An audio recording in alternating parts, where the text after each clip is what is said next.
Tumawag daw noon si dating House Speaker Martin Romualdez kay Ombudsman Boying Remulla para itanggi ang mga paratang sa kanya sa flood control scandal.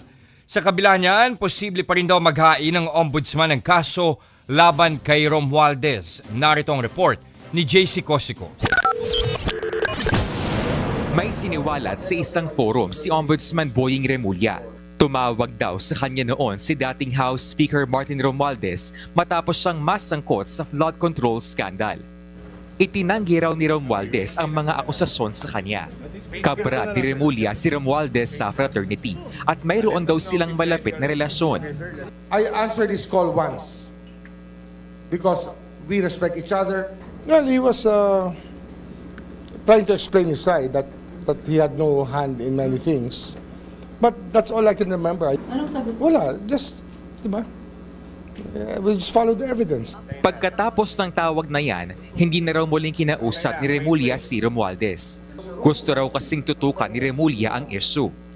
Matatanda ang siniwalat na security consultant ni Zaldico na si Orly Guteza na nagdala siya ng male-maletang pera mula sa kickback umano sa mga flood control projects sa bahay ni Romualdez. Kinumpirma din niya nito sa kanyang video statement. Sa ngayon, patuloy pa ang investigasyon ng Ombudsman kay Romualdez. Nang matanong naman si Remulla kung kailan posibleng kasuhan si Romualdez. It will be filed within the year. I mean, not this year, but at least in the next 6 months or 9 months. Oh, yes, yes. You think so? Yes, ma'am. I'll hold you to that. Yes, ma'am. I do not want to file a lousy case. I will never file a lousy case. I'm not that kind of person. I want things to be done properly. I want it to be documented. I want it to be solid.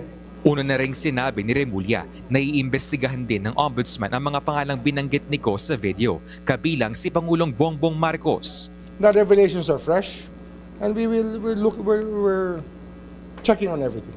Hindi ko naman kinuha yung opisina to para magtakip para kahit kanino. I didn't get this office for that. Nitong Martes lang nang isampa ang unang kaso sa flood control scam laban kina Ko at mga opisyal ng DPWH Mimaropa at SunWest. Nagbabalita mula sa Frontline, JC Cosico, News 5. Mga kapatid, ako po si Ruth Cabal. Dito tayo sa totoo, dito tayo sa True FM. Mag-follow at mag-subscribe din po kayo sa aming social media accounts at True Network PH. Diyan po yan sa aming X na dating Twitter, sa FB, sa Instagram, sa YouTube, sa TikTok at sa mga podcast. At syempre, tutok din po kayo sa Signal True TV Channel 19.